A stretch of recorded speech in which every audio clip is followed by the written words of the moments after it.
ప్రియ సహోదరి సహోదరులందరికీ నా హృదయపూర్వకమైనటువంటి వందనాలు చెల్లిస్తున్నాను. ఈ సమయంలో ఎహెజ్కేల్ గ్రంథం 18వ అధ్యాయము 9వ వచనం చదువుకుందాం.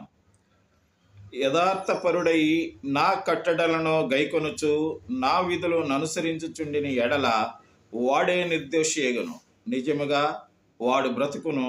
ఇదే ప్రభు అయిన యెహోవా వాక్కు.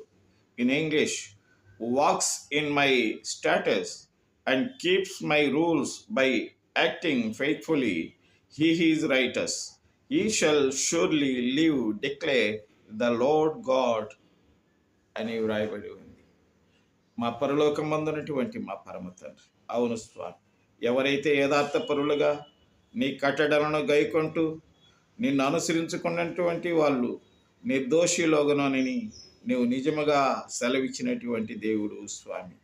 అలాంటి వారు ఈ భూమి మీద బ్రతుకుతారని వాగ్దానం చేసినటువంటి దేవుడు, నీకు వందనాలు చెల్లిస్తూ యేసుక్రీస్తు నామమున ప్రార్థించి వేడుకుంటున్నాము తండ్రి.